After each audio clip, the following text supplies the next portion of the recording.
time in, we are gonna go back to the Schlep part. Because I was about to go to my channel, and then I see one of these blue dots right next to his channel. So I click on this, and I scroll down to see what has changed. And I see this, right here, 22 hours ago. Exposing Roblox predators, Schlep at Chris Hansen at CrimeCon 2025. Let's watch it. Alright, here we go. What made you decide to show this predatory activity that was going on Roblox? What made you become an advocate for this? So I started out as just a normal Roblox content creator. I made games on like a really basic kids game. You would see it, you would not think there's any way predators could infiltrate this game or anything like that. And what I saw was there were people trying to do horrible stuff with children within this community. And it blew my mind, like, because this is a community I really cared about, I was very involved in. And, you know, I would get emails from children saying, hey, there's this predator, he's messaging me inappropriately, and this is his Roblox account, can you do something? And there was really nothing I could do. But, I mean, as time went on, these messages only just increased in volume, and then I created my current main channel, Schlep, and on that channel, it just exploded. I was getting these emails more than daily. You exposed at least 6 different predators on Roblox, all 6 of which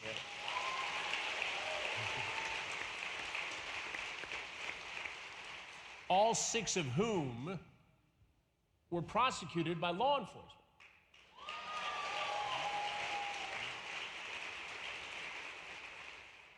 But you went to Roblox first. So yeah, we would find Roblox predators and we would set up little decoy stings, and you know, these predators would show up thinking that there was a child to engage in horrible activity with them, and we would sit down, we would have a conversation sort of similar to what you do, and you know, they would By the way, I was 22 when I started in business as a television reporter. That's how old Schlep is now. Yeah. Just saying. Yeah, we would talk to them, and a lot of times when the cops would show up, they would just admit to everything. Even after being Mirandized, they would be like, yeah, I was here to do this, and they would just bring charges on them every single time. And how did Roblox respond to this? In multiple instances, after we got these felony arrests on child predators, we would send them the same Google Drives that we were sending to law enforcement, and they would not take action until after our videos would release, which would get millions of views. You get millions of views on these videos. Correct. It can't be a proud moment for Roblox. It's somewhat embarrassing. What does Roblox do then? I made it very clear to Roblox, you know, I was willing to handle stuff privately with them, and I just wanted a line to the company. After one of my first arrests, that was literally what I put out. I was victimized on this platform as a kid, and that I wanted a line so I could properly communicate with them to report these individuals.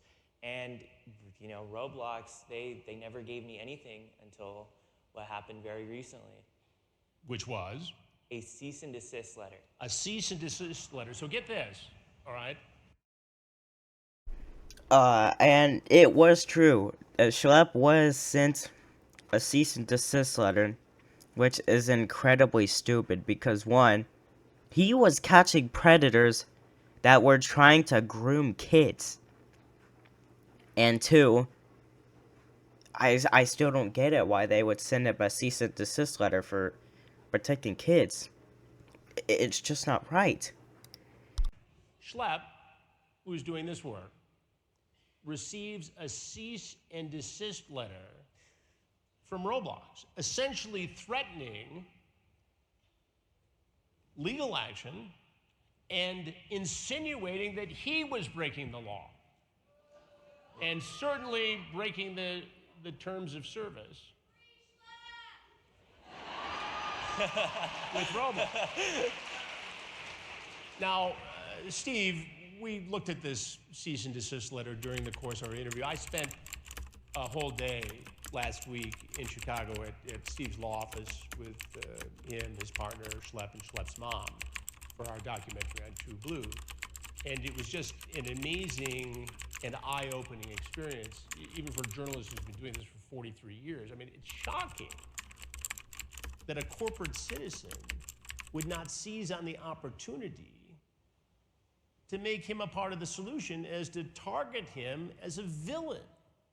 Does this surprise you, Steve? We tried everything. Absolutely surprised all of us. They had an opportunity to make Schlep a partner, an ambassador of moderation, of safety, and instead, what we're seeing is Roblox has its public-facing actions, which are very, flowery, positive statements about everything it's doing about safety, and behind the scenes, they're trying to silence critics.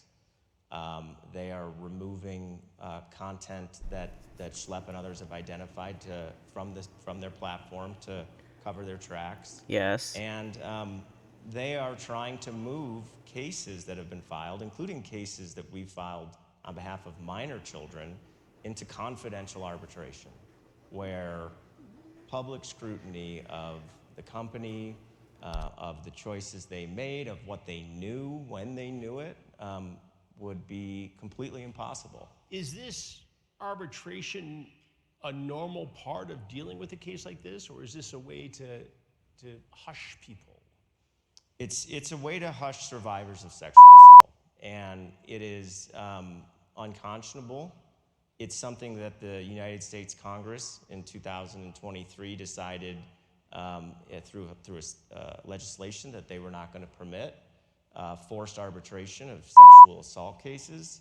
Unfortunately, that law is prospective only, so anything that would have happened before 2023, they're going to attempt to push it into arbitration. But it's not even just a question of law, because we're confident we're going to beat down the arbitration provisions, but it's a question of values for Roblox. What are Roblox's values? And they have core values that they represent to the public, and I can tell you, if you go look them up, they're the complete opposite of pushing minors into a confidential arbitration. Detective, and I don't want you to, obviously, I don't want to put you in a position to give away tradecraft, because this work you do is so critical and so important, and we've had the benefit of seeing you in action. But based upon your work, going after predators and people who exploit children, are you surprised at the level of predatory activity on this platform? I'm not surprised based on how it is set up. I am shocked that it is there and that it is continuing. I feel that there's specific things that, getting into tradecraft, I can't specifically talk about here, but very specific things that could be done that would be easy, that would quash a significant amount of it. I know that information has been relayed by myself and other investigators. So you and other detectives have shared your thoughts about this based upon real-life investigative experience to the company, to Roblox. Yes, and they facilitated those interactions. Right. Which, on the one hand, that's fantastic. I meet with them, we talk about a few things, they say, okay, we'll have to get with our people. And then I'm at another interaction several months later, and the same things are brought up by other people, and the reaction is the same. Oh, these are great ideas. The same people I spoke to several months ago. I don't know what's happening behind the scenes. All I know is the grooming, the sexual exploitation of children is continuing. It's continuing as we sit here on this stage, even though you and others have given suggestions, concrete steps to prevent it from happening. Yes, I mean, where's the value? Is the value in allowing predatory creators to do what they want on the platform, or is the value in maybe having less creativity allowed by predatory creators and protecting children? I think that's the question. The question is, are we going to be part of the problem or the solution? Because even if you're saying we don't want to punish moderators on a platform, we don't want to punish people, you know, or be responsible for their actions, you still own the platform. This is Roblox. If something's happening on Roblox, and you know it's happening on Roblox, you have a responsibility to protect those who cannot protect themselves, because that's a significant amount of people on Roblox. And I'll share with you at this point that we have reached out to Roblox for, you know, comment on the allegations contained in our reporting for our documentary on True Blue. I'm hoping they will sit down with us. So far, that has not happened. They've offered to continue the dialogue off camera, but this is TV. So it raises the question, Steve, why would a company conceivably want predators on its platform? Who benefits from that? Yeah, I kind of have to agree with that. Like, who would want predators on their platform? Just like he said, why would David Baszucki want predators on their platform? That's basically what Schlep is doing. He's preventing the predators from doing harmful things on Roblox, because based on his previous videos, he said that it happened to him before as a kid, and he wants to prevent it from happening to other kids like me, which is kind of heartwarming to me that he actually tried, and it worked. He worked. I didn't even see Schlep's YouTube channel until I heard about this cease and desist letter. So I haven't watched all the predator catching videos, but I might do it sometime later after editing. But yeah, I kind of have to agree with him, because that's just ridiculous. I can't even believe they would allow, like, predators on their platform. It's, like, that's so not right. And isn't that illegal, too? I don't know. It is the reality that anything that limits user engagement, anything that limits or constrains the number of users that Roblox can say that they have or can have, will limit their and affect their bottom line. And they're a publicly traded company, and they have demands, of course, as all companies do. But to the officer's point, it's a calculus that they have to make, and right now they're making the wrong one, which is they're going to maximize their usership as much as possible, regardless of the consequences.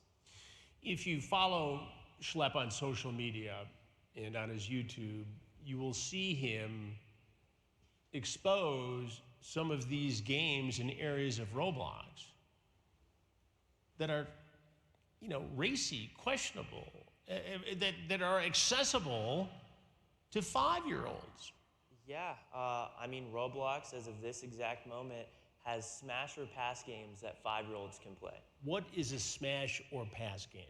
If you're willing to smash someone or pass them. Don't press the button is one of them. Yeah, they allow games like that 5-year-olds can access. So there are Like Bathroom Public avatars Simulator. that people create, and 5-year-olds can participate in smash or pass? And the most disturbing part, they can play with like 45-year-olds in that same lobby. Who is in these groups, these games? I would love to know. I absolutely would love to know who is participating and creating, and I mean, it's really. But what is the purpose of something like this? I don't know, but I find a really interesting thing right now is that while we're sitting here on this panel, the CEO of Roblox is at a convention called the Roblox Developer Conference speaking probably about safety and how safe their platform is. And, you know, like, you can go onto Roblox and find this stuff right now. Like, it's super ironic, and that's really, like, one thing the community really saw through with all the statements they were putting out. I mean, you know, they were claiming all this stuff about safety, but the average user sees all this stuff. They know what's going on. Did Roblox try to silence you? Yes, I whistleblowed on their predator problem, and they took action against me. And it wasn't even like, they specifically made it that I cannot even play on their platform anymore. Like, they made it so I can't create new accounts. So Which is it was very ridiculous. strategic in why they did that. If they genuinely cared about this, they would have reached out to someone like me, you know, someone who has been victimized on this platform, who's trying to make it better. What does that say about the corporate culture at Roblox? Throw away your Honestly, I don't even know. It really is disturbing. I think that's the only way you can put it as. You know, it's very disturbing, and I mean, you know, I wonder if like these corporate executives would let their kids play these sort of games. An interesting question, isn't it?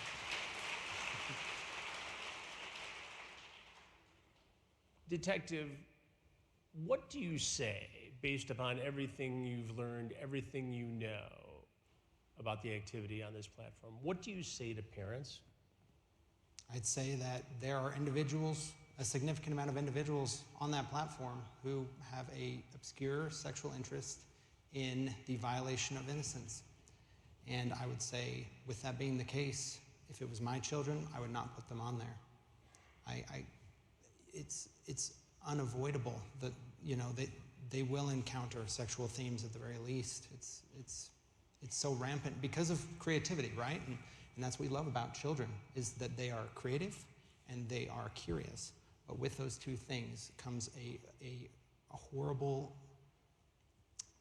we'll call it a brew, where these predators can exploit both of those Confluence. things. Exactly. And so where it stands now, Roblox is inarguably not safe for children. Now explain to me the relationship between Roblox and Discord and how that is another danger zone for children on the platform. Without getting into too much, we deal with, you know, there's certain features in place that Roblox does do, right? It's very difficult to share any sort of media on the platform. So when we talk about having open conversations, that also can't happen because of certain algorithms in place. So what predators will do is they will move children. So they'll go to the place where the children are, right? Think of it like going to the park.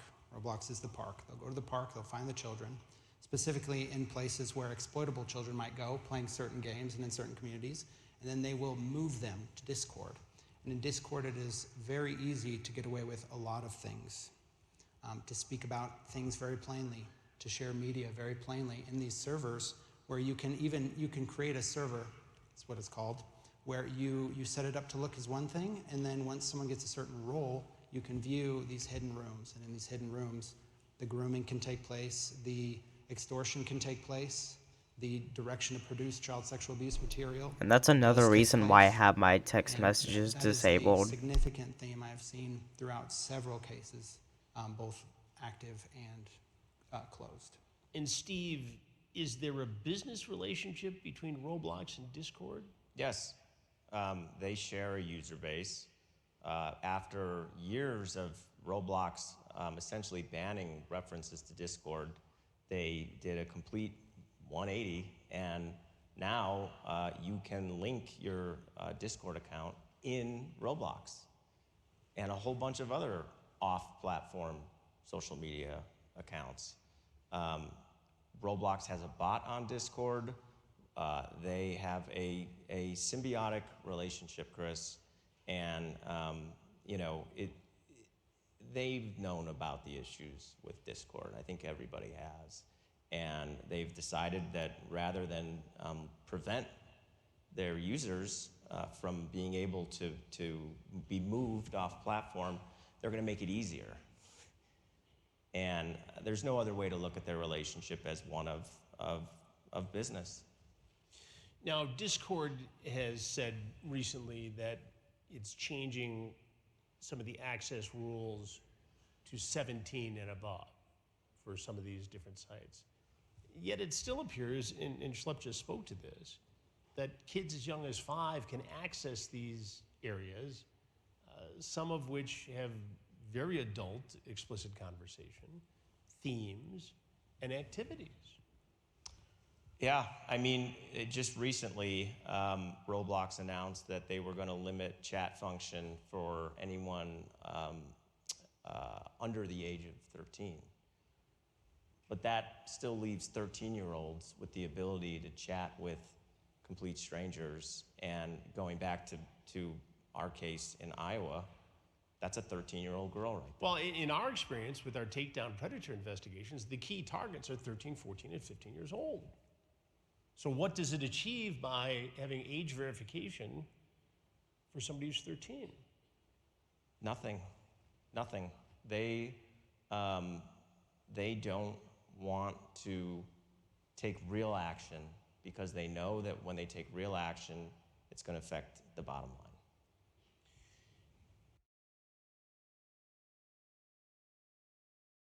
If you want... Okay, now it's turned on. Honestly, I just like never thought that because Schlep was catching predators, I never thought it would go this far. Yes, he did catch like 6 predators, and then sent him a stupid cease and desist letter, which is like crazy itself, and it's just hard to process through that. And